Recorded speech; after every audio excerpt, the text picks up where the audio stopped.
मंत्रिमंडळ विस्ताराचं वारं वाहू लागलंय।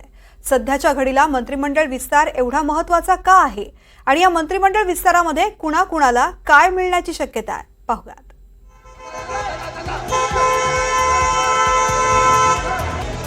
तीन चाकांची ही गाडी महायुतीला पुढेही अशीच सुरू ठेवायची असेल तर आत्ताच सर्व्हिसिंग करावं लागणार आहे।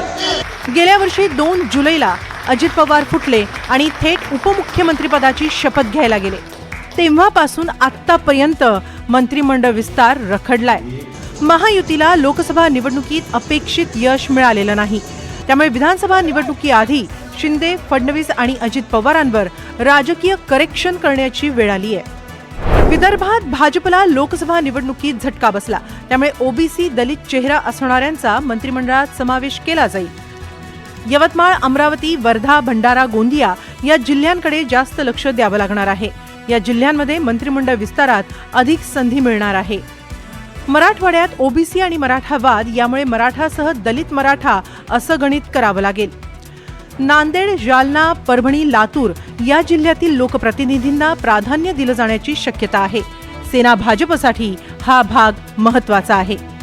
पश्चिम महाराष्ट्रात सोलापूर जिल्ह्यात भाजपचा मंत्री नाही, त्यामुळे सोलापूर, सातारा, पुणे जिल्ह्याला मंत्रिमंडळ विस्तारात संधी अपेक्षित आहे। कोकणात नितेश राणेंना संधी मिळू शकते, तसंच रायगड, पनवेल अशा शहरी ग्रामीण भागात भाजप मंत्रिपदाची ताकद देईल अशीही चर्चा आहे।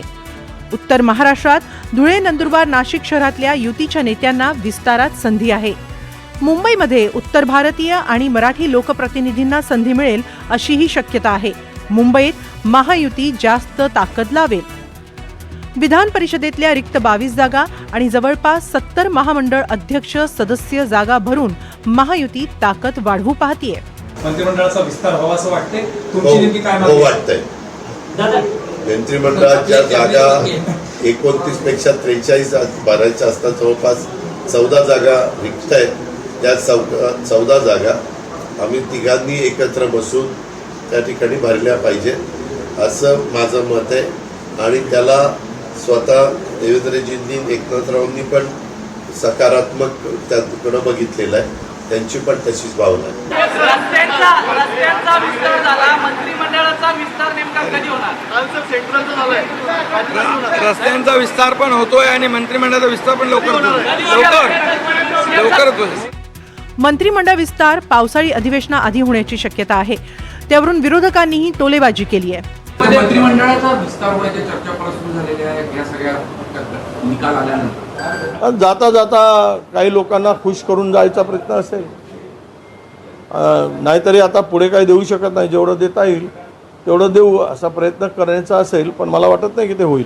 लोकसभा निवडणुकीनंतर महायुतीतल्या कार्यकर्त्यांचं झालेलं मानसिक खच्चीकरण, मळभ दूर करणं, विधानसभेसाठी जातीय धार्मिक समीकरण बदलणं यासाठी मंत्रिमंडळ विस्तार आवश्यक आहे।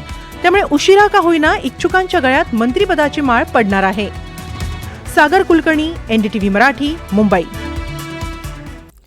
राष्ट्रवादीच्या 25व्या वर्धापन दिन सोहळ्यामध्ये अहमदनगरमध्ये शरद पवार बोलतायत, थेट जाऊयात। जब हा 17-18 वर्ष सतत महाराष्ट्राच्या जनतेची सेवा करण्याची संधी दिली, एवढंच नव्हे महाराष्ट्राच्या बरोबर केंद्र सरकारमध्ये सुद्धा काम करण्याची संधी दिली आणि केंद्राचं जे सरकार होतं त्याच्यामध्ये राष्ट्रवादीचा वाटासुद्धा अत्यंत मोलाचा होता। आणि म्हणून हा दिवस रौप्य महोत्सवाचा साजरा करायचा असेल तर अहिल्यानगराची ओळख या ठिकाणी केली। याचा इतिहास जयंतरावांनी आपल्या भाषणात सांगितला। अहिल्यादेवी होळकरांचं कर्तृत्व, त्यांची दृष्टी, त्यांचं प्रशासन कौशल्य हा कुणाला अभिमान वाटणारा विषय आहे। पण अहिल्याबाईंची ही जी बाजू आहे तशी या अहिल्यानगर किंवा जुन्या अहमदनगर याची एक दुसरी बाजू आहे आणि ती दुसरी बाजू देशाच्या स्वातंत्र्य लढ्याची आहे. यात अहमदनगरला अहिल्यानगरला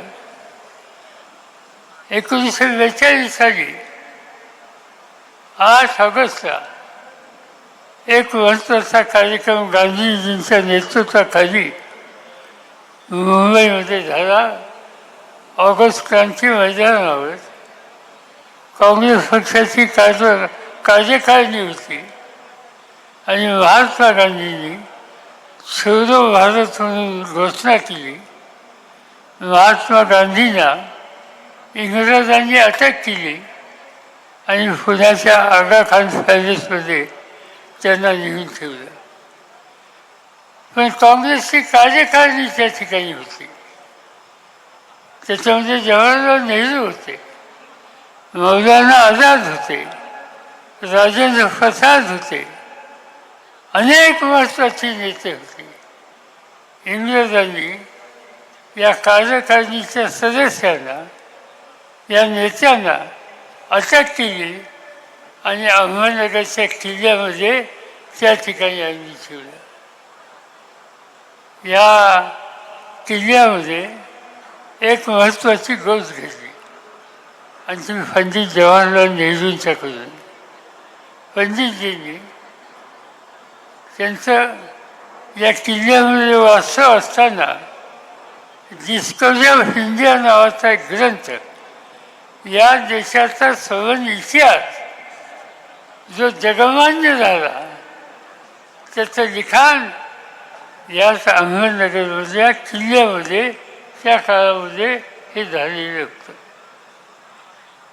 अनेक गोष्टी या ठिकाणी सांगता येतील.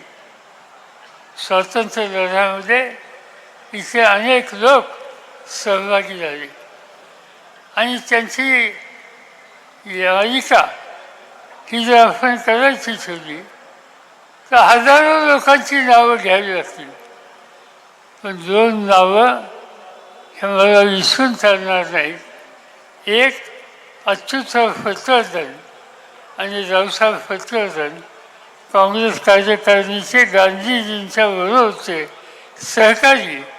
ते याच अहमदनगरमध्ये किंवा अहिल्यानगरमधून पुढे आले आणि देशाच्या स्वातंत्र्यामध्ये त्यांनी फार मोठी ही आज त्या ठिकाणी कामगिरी केली. आणि म्हणून अशा नगरीत आपण जमलो, रौप्य महत्त्वाच्यासाठी जमलो. स्वातंत्र्याच्या आधीचे प्रश्न हे वेगळे होते, आता वेगळे प्रश्न आहेत. आता प्रश्न असेल, आज काय बघतो आपण, प्रधानमंत्र्यांनी शपथ घेतली मोदींनी, पण शपथ घेण्याच्या पूर्वी त्यांना या देशाचा मॅन्डेट होता. देशाच्या जनतेने त्यांना सहमती दाखवली होती. त्यांचं बहुमत नव्हतं. तेलगू देशम आणि बिहारच्या मुख्यमंत्र्यांची मदत घेतली, त्यामुळे आज त्यांचं त्या ठिकाणी राज्य झालेलं. आजचं जे सरकार आहे हे वेगळं सरकार आहे. तुम्हाला आठवत असेल या निवडणुकीच्या काळामध्ये मोदी जाईल त्या ठिकाणी भारताचं सरकार कधी म्हणत नव्हते मोदी सरकार, मोदी गॅरंटी. आज ती मोदी गॅरंटी राहिली नाही. आज ते मोदी सरकार राहिले नाही.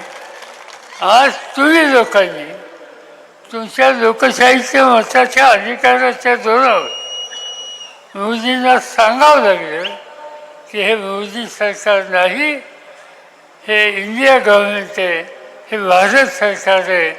आज त्यांनी वेगळी भूमिका घेतली आणि ते केवळ तुम्हा सगळ्यांच्या मदतीनं. ठीक आहे, त्यांनी काय केलं, आपण पुढे जायचं. हे जात असताना नवीन एक कर्तृत्वान पिढी उभी करायची, जनतेचं समर्थन मिळवायचं. आणि महाराष्ट्रापुरतं सांगायचं झालं तर महाराष्ट्रच नव्हे तर महाराष्ट्र, हरियाणा, झारखंड या 3 राज्यामध्ये 3 महिन्यांनी निवडणुका आहेत. त्या निवडणुकीमध्ये आपल्याला कष्ट करायचे आहेत आणि त्या ठिकाणी सरकार आणायचे आहे आणि ते सरकार आणून लोकांना एक प्रकारचा विश्वास द्यायचा आहे. मोदी साहेबांचा प्रचार हा मी काही सांगण्याची आवश्यकता नाही. प्रधानमंत्री पदावर बसलेली व्यक्ती निवडणुकीमध्ये कशा पद्धतीने प्रयत्न करते. प्रधानमंत्री ह्या कुठल्या एका पक्षाचा नसतो, तो देशाचा असतो. अपेक्षा अशी असते की देशाच्या प्रधानमंत्र्यांनी देशाच्या सर्व जाती धर्म भाषा या घटकांचा विचार केला पाहिजे. पण हे करायला मोदी विसरले असं मला वाटत नाही.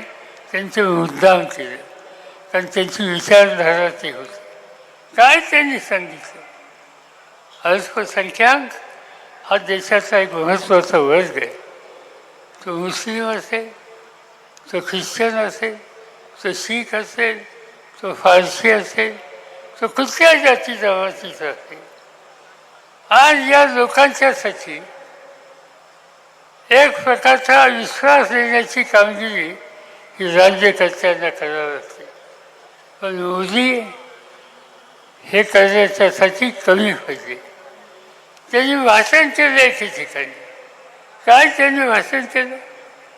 एका ठिकाणी भाषण करत असताना त्यांनी सांगितलं की या देशामध्ये ज्यांच्या घरात मुलं जास्त जन्माला येतात असा एक वर्ग आहे. याचा अर्थ त्यांना या देशातल्या मुस्लिम समाजाच्याबद्दलचं बोलायचं होतं हे स्पष्ट होतं. आणि म्हणजे काय ते म्हणजे की उद्याच्याला यांच्या हातात सत्ता गेली तर तुमच्या घराच्या भगिनीचं मंगळसूत्र ते काढून घेतली. कधी घडलं असं या देशात? त्यांनी हे सांगितलं एका शेतकऱ्यांच्या मिटिंगमध्ये, तर यांच्या हातात सत्ता आली, तुमच्या घरी 2 म्हशी असतील त्याची एक म्हैस हे काढून घेतली. काय बोलायचं? प्रधानमंत्र्यांनी हे बोलायचं? प्रधानमंत्र्यांनी या प्रकारची चर्चा करायची? पण त्याचं तारतम्य पाळण्याच्या संबंधीच्या ज्या मर्यादा आहेत त्या मर्यादा मोदी साहेबांनी पाळली नाही ही गोष्ट विसरून चालणार नाही. राजकीय पक्ष आम्ही एकमेकांच्या टीका करतो, पण टीका करताना सुद्धा काही मर्यादा ठेवतो. काय बोलले मोदी? माझ्या बाबतीत बोलले, माझ्या